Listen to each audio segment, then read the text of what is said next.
Hello, everyone, and welcome to this month's OLA. I am so excited to be here with you in GoToWebinar, our shiny new system. I'm going to give everyone a few more minutes to log in because I know it takes a second with GoToWebinar, especially if it's your first time and it takes a second to download. But while we wait, I have a few housekeeping updates to go over. Just a reminder, you can always ask us questions at any time in the chat box. We'll answer them all at the end of the webinar, but feel free to ask them at any point in the presentation. Also, this event is going to be recorded and posted on our YouTube channel after we finish. Be sure to check that out on our YouTube channel and share it with all your friends. Pretty please and thank you. So yeah, today I'm very excited because I can't talk, but we're going to be talking about the different programs that our Family Services Department has to offer. And to do that, we have the Vice President of our Family Services, Gerald Wright.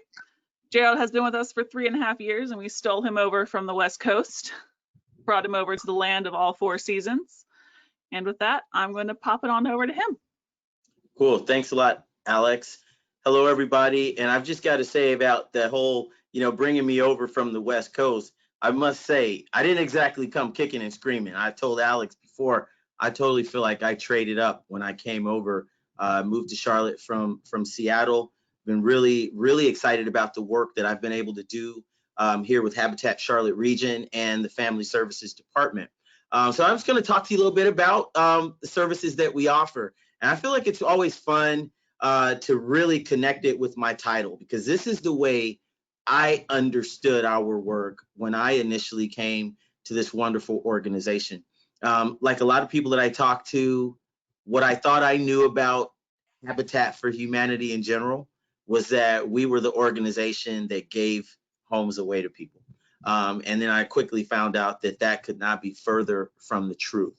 So I'll talk to you today about, the various services that we offer and provide, the ways that we really go about trying to make an impact within our communities. And I'd start really by looking at my own job title, Vice President of Family Services. And, the word family really stands out in that. And I think it's always helpful to really start with defining that term. Because when we talk about family, we truly mean that in the sense of the definition of a household, which really means it's a group of people who are living in a single dwelling place, who share their meals together. Of course, calling our department the Household Services Department would probably not have the same ring, but that's the idea. So when we talk about family, we're talking about the families that come in all sizes and configurations. It could be a family of one, it could be a family of many.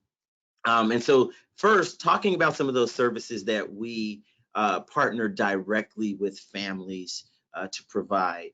And of course, the first of which, what we're very, very well known for, is really our home ownership program. This is the program where we work with families who have incomes here in the Charlotte area between 30% and 80% of area median. So we are really talking about working families. A lot of our homeowners are employed in occupations where they work for the school districts. They may be employed by various law enforcement organizations, and you very frequently will work with them when you visit some of your banking and retail institutions. And through our home ownership program, we are committed to really unlocking the doors for home ownership opportunities for these many families, many of whom do not come from a home ownership background. They may very well be the first person in their family to own a home. And that really is exciting work for us. And in that program, we ask that, folks that are applying really meet 3 primary criteria. First of which is there has to be a need for housing. So we do look at an application and look at their profile to ensure that they at least have some physical and verifiable need. That need can be anything from the fact that they're currently in a rental situation that is what we call cost burdened, meaning they're paying more than 30% of their income towards their rent, or they can be in a situation where they're house sharing and they're living in overcrowded housing, or just the fact that because of the high cost of rent here in Charlotte, they could really be living in a place that's just too small for the size of their family. But once there is a demonstrated housing need, the next thing we do is look at their ability to pay. So we do ensure, just like any other mortgage lender, we want to ensure that they have a consistent and verifiable stream of income, and we want to make sure that that income is going to be sufficient to allow them to pay their mortgage payment so that they're not in a cost burden situation. That is one of our commitments, that every Habitat homeowner that closes on their home, we are committed that their mortgage payment and their housing payment in general should not and will not be more than 30% of their income. And after we've gone through the underwriting process to ensure that their income is sufficient where they meet that ability to pay standard, then the third criteria that we're looking at is a willingness to partner. Now, while Habitat is very much like a mortgage lender that you traditionally work with, one of the major banks or lending institutions, we are a little bit different in that we don't look at classic credit criteria. We don't have a down payment requirement and things of that nature, but we do ask that you be willing to partner. And specifically with Habitat, what that means is there's a commitment to performing community service hours, which we call sweat equity. Most of the time, we try to compare this to the amount of volunteer service that you do in lieu of making a cash down payment. For a home with Habitat, the minimum requirement is about 300 hours of community service, 300 hours of sweat equity. So that is a really significant commitment. So when we talk about dispelling that myth that we don't give homes away, believe me when I tell you, the homeowners that partner with Habitat have earned their homes. They've purchased their homes with their own sweat and tears. So that just talks a little bit about our home ownership program. The other program that we're pretty well known for here in Charlotte is our critical home repair program. And through the critical home repair, we provide structural accessibility and really much needed repairs on homes to keep those homes livable. Because of that, we do end up primarily repairing homes for those who are seniors and disabled. That's not necessarily a requirement of the program, but because of the fact that we're focusing really on those most needed repairs, the majority of our partner families in critical home repair are senior or disabled. But through this program, we're not doing, aesthetic modifications. We're not looking to enhance the curb appeal of a home. But what we're really looking to do is take on some of those structural repairs that very often may not be visible to the untrained eye. So for example, many folks are living in homes where they don't have adequate electricity, don't have really good running water. They've got major plumbing issues. They may have structural issues, where a home is 20, 30 years old and the flooring isn't solid, or there could be internal leaking, things of that nature. We're really looking to tackle those kinds of repairs that are compromising the quality of life that homeowner enjoys within that home. We also look at accessibility issues. Sometimes it's not so much that the home itself has deteriorated around the homeowner, but there are other times where, because of the natural effects of aging, the homeowner is no longer able to enjoy a high quality of life within that home. So we will also do repairs like installing guardrails, widening doorways, walk-in tubs, and things of that nature.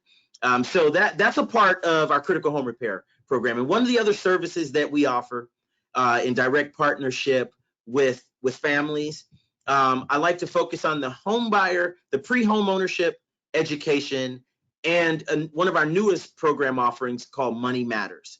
In addition to the sweat equity that I talked about, everyone that becomes a homeowner through Habitat has also completed a very comprehensive and rigorous pre-homeownership education program, which really encompasses a lot of basic financial literacy topics like budgeting, understanding how to really get the most and spend every dollar. We talk a lot about the importance of managing credit.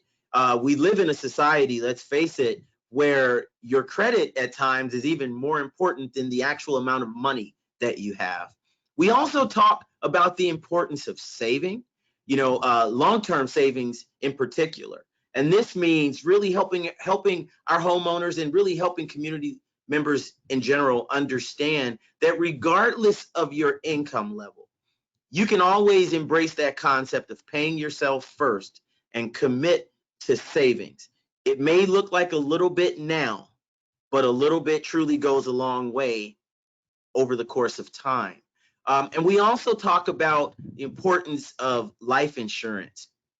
And I think this is a really important topic because one of the things that really is evident when you look at communities where folks have lower incomes, traditionally, what happens in a lot of those situations is that when a family member passes away and they don't have insurance, their passing becomes a financial burden, a financial hardship on their heirs. And so we talk a lot about the importance of life insurance as well as will and estate planning. So those are, again, the three primary areas where we provide direct services: the home ownership program, critical home repair, and then our financial literacy Money Matters programming. We also then do what I call a lot of partnership that is really a little bit more geared towards community. And a great example of this is really through our homeowner support efforts, where we do partner very, very heavily with our current Habitat homeowners, but we also make these services available to the community at large. Through our homeowner support, we really embrace the responsibility and the opportunity that we have to provide a lot of information and resources to people in a way that they can really understand it. Conducting a lot of listening and information sessions that give folks an opportunity to ask tough questions around some very pressing issues. One example of that that's going on actually right now is our networking with neighbors. This is an event where we reach out to the community to try and bring information, bring experts in on topics that are really on everyone's mind. A couple years back, we did a networking with neighbors summit that was focused more on a lot of the investor activity, where there were a lot of homeowners that were getting these solicitations in the mail to talk about selling their home to an investor really quick and really cheap. We also do things that talk about the property revaluations and the impact that may have on property taxes. And at this time, we're doing virtual networking with neighbors events, talking about things like transportation here in Charlotte, education, and really just how the city of Charlotte works in general. These are just a few examples. We also provide information and resources on planning for college. We have a college series where we bring young adults together, young high schoolers together to really sponsor trips to various colleges, hoping to really make college feel a lot more attainable and really answer a lot of the questions they may have about this next phase of their life.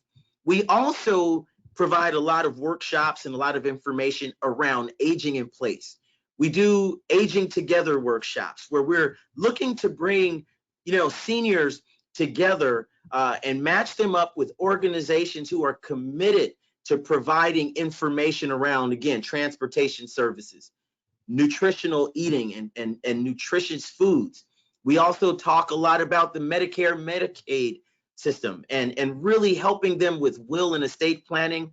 And one thing that's also very popular when we're talking about these aging together workshops is really getting folks together who can talk about fall prevention, because falls are one of the highest risks that folks who are aging in their homes face. And so again, these are some examples of where we partner a little bit more broadly with the community. Then I would add to that our overall neighborhood revitalization initiative, which perhaps initially started off as a way to tackle urban blight and the physical deterioration of structures within many communities. But certainly here in Charlotte, what we've found is that neighborhood revitalization is actually a lot more about focusing on those aspects that really either enhance or take away from overall quality of life. More specifically, we're talking about things like education, transportation, the amenities that are in a neighborhood, the ability for a neighborhood to help someone feel safe, their access to housing. These are just a few examples. We also provide a lot of information, a lot of resources, workshops, listening sessions to really help folks talk about what would it really take in order for them to feel a greater sense of community within their neighborhoods and also a greater sense of social cohesion. Because there are many folks who live in communities that are just bustling with amenities, but because they aren't socially connected to their neighbors, they can feel very isolated. And so we talk about a lot of this, and we really try to weave a lot of that even in our traditional services. That's just a little bit about what we do. I'm sure there are going to be some questions. And oh, I should probably add, as I've mentioned, that we are a direct lender in providing mortgages for all of these homes that we build and sell. So one other aspect of our services, if you will, we do provide mortgage servicing. We have a $70 million mortgage portfolio where well, I shouldn't say we're just like the big banks, but we operate in a very similar fashion where we're the lender. Homeowners, they pay their mortgage payments to Habitat and things of that nature. And in this current pandemic that we're going through, it also feels really good to know that we actually care and we can maintain and establish a relationship with homeowners so that they know that at this very vulnerable time, they're actually working with someone who really cares about them. I'd love to be able to answer any questions that you guys have. This is work that I feel passionate about. It's not just a cliche. When you do something that you love, you really feel like you don't have to work. I hope my boss isn't listening when I say that. Any questions that are out there?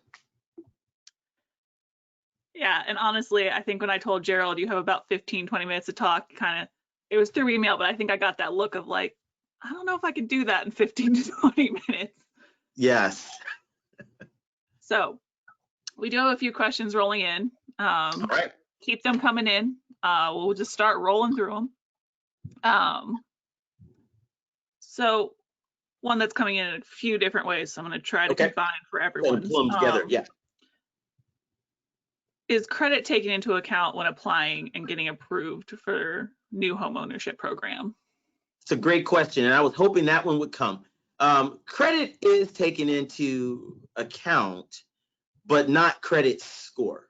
So when we look at credit, we're looking at things really like the amount and level of debt that someone has. And because we are working with families and households that have lower incomes, our debt requirement is that, folks have to have no more than $1,000 of overall debt outside of their car or perhaps student loans. So we do look at credit, but we don't look at credit score. So it's important that folks, have a manageable level of debt so that they won't be competing with their dollars to make their home payments.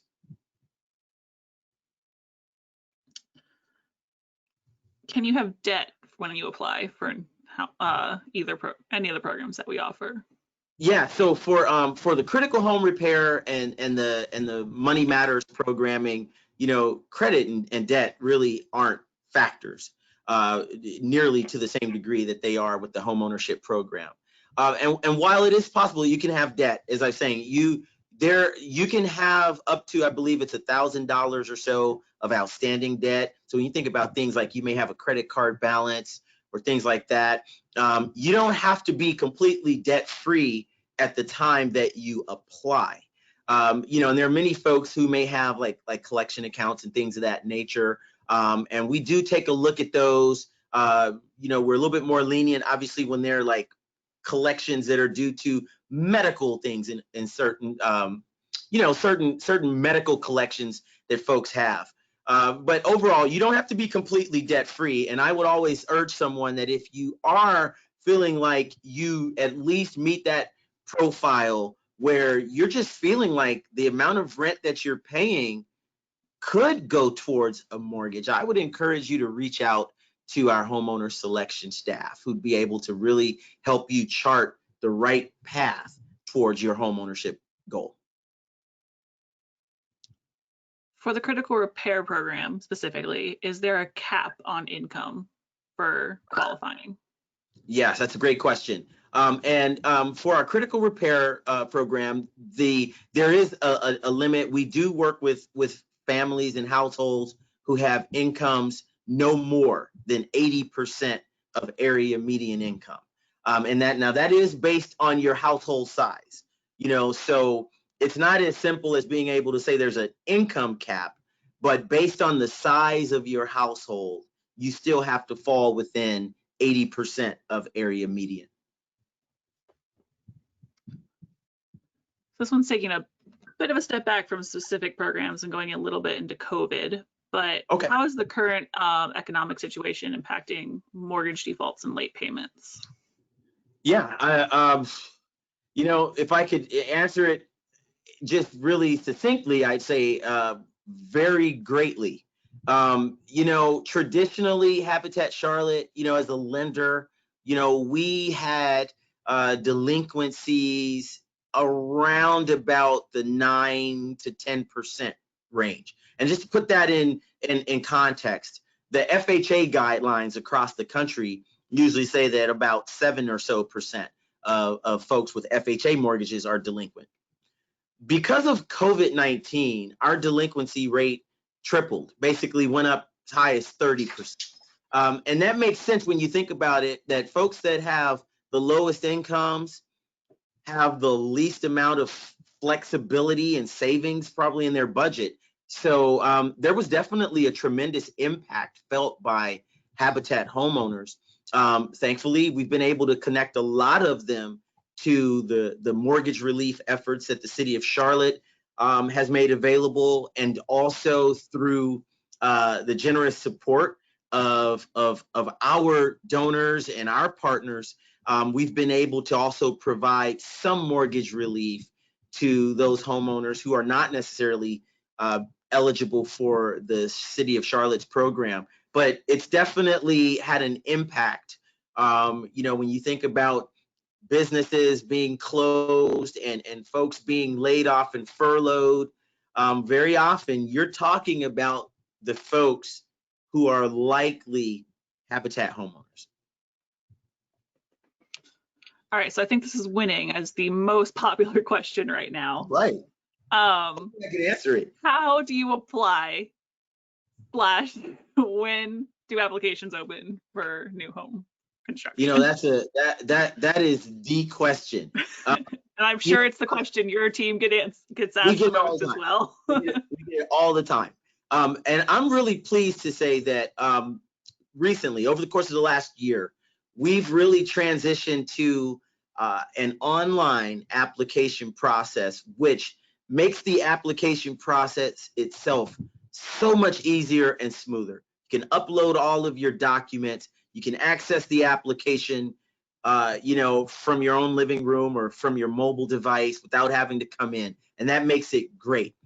Now, the other part that we have to work on is increasing our ability to provide homeownership opportunities so that we don't have to open and close the application portal the way we currently do.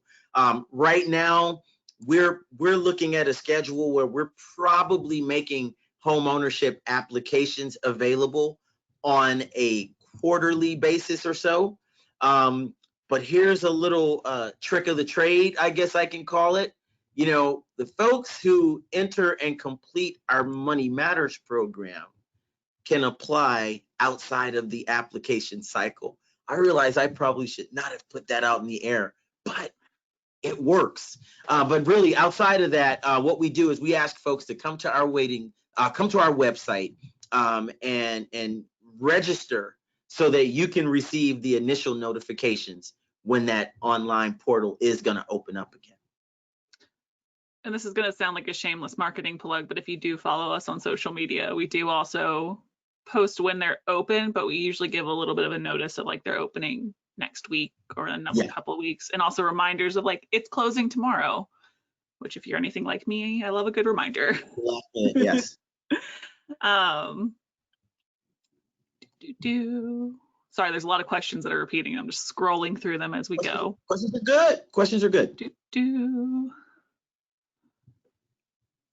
Are there any restrictions on things like a single person with no children getting a house, or retired people retired? Sorry, I really can't talk today, guys. Or retired people applying for new construction homes, or is it open to everyone? Yeah, there are no restrictions of that nature. You know, that's what, and that was one of the reasons why I want to start with, really, when we talk about family, you know, that definition of family that we're utilizing can include a family of one. So even if you're a single individual, you know, you're not disqualified from our program. If your income happens to be retirement income, you're not disqualified from our program. It's not a requirement that your income be employment income. We just want to make sure that your income is sufficient to be able to cover your actual housing payment. So those are really good questions. And that's one of the reasons why I always ask folks to think about it this way. If home ownership is a goal, if home ownership has been a dream, if it is a dream, reach out to us. There are many folks who can become a homeowner without Habitat, but I'm sure I speak for our staff that we feel good and we take a lot of joy in being able to really unlock that barrier to making your dream a reality. And a lot of times it's just kind of folks having that feeling that, you know, I probably won't be eligible.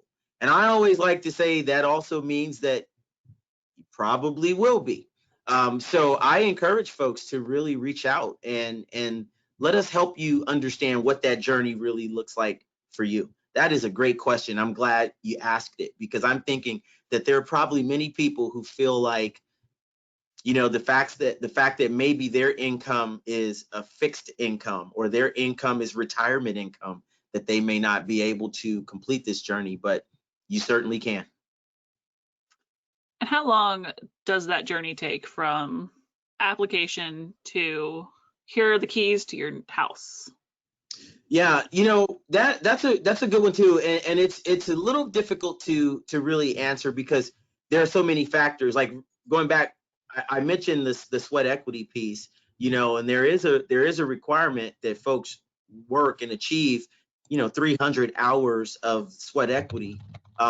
Some folks can complete those 300 hours much faster than others can. That has a very big impact on the amount of time that it takes to complete, you know, your home ownership journey.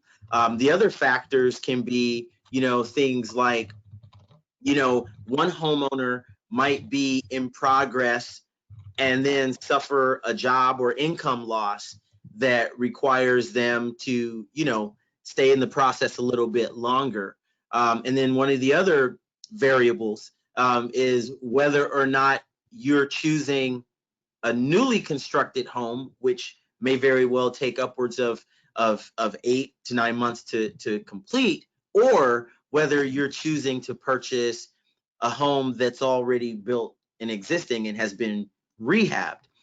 So all in all, our team, we usually say from the moment someone is approved, on average, they want to expect a 14 to 18 month journey. It can be a little shorter, but generally speaking, if you are looking to get a home built from the ground up and things of that nature, and you're a little bit on the conservative side when it comes to the speed that you can kind of get through your sweat equity, we usually are saying 14 to 18 months is about the time that you should really plan for. All right, I'm going to take one or two more questions because it is 12 o'clock, so we want to be respectful of everyone's time. There are a lot of questions, so if your question doesn't get answered, I'll try my best to answer some on social media. You can also feel free to email me. My email is the one that's sending you all those GoToWebinar emails. You can just hit respond. It will come to me. If I cannot answer it, I will send it out to the people who can. So we'll do our best to get all these questions answered because I know we are in a limited time session, but this could probably go on for the rest of the day if we really wanted to and really got in depth to it. So with the new merger, we now serve from Pineville to Statesville. Can homeowners choose lots that we own in any of that service area, or are they confined to where they currently live? Yeah, no, that's a good one, and we're still really refining that process. What I'll tell you now is this: that as a result of this merger, it truly is our endeavor, it's our goal that we are going to be a unified organization serving this entire region equitably. So what that eventually will mean is that regardless of where you may be living within our service area at the time of your application, a person's going to be able to choose a housing site anywhere within this region that really fits their lifestyle or really fits their needs. Right now, that's a little bit tricky because as a result of this merger, which again, we didn't all see this coming. So as a result of the merger, there were families that were already kind of in process with Charlotte, and there were families that were already in process with the Our Towns affiliate. So over the course of this year and possibly slightly into next, what we're really looking to do is give everyone that's currently in progress the opportunity to choose their housing site within the region that they had initially applied for.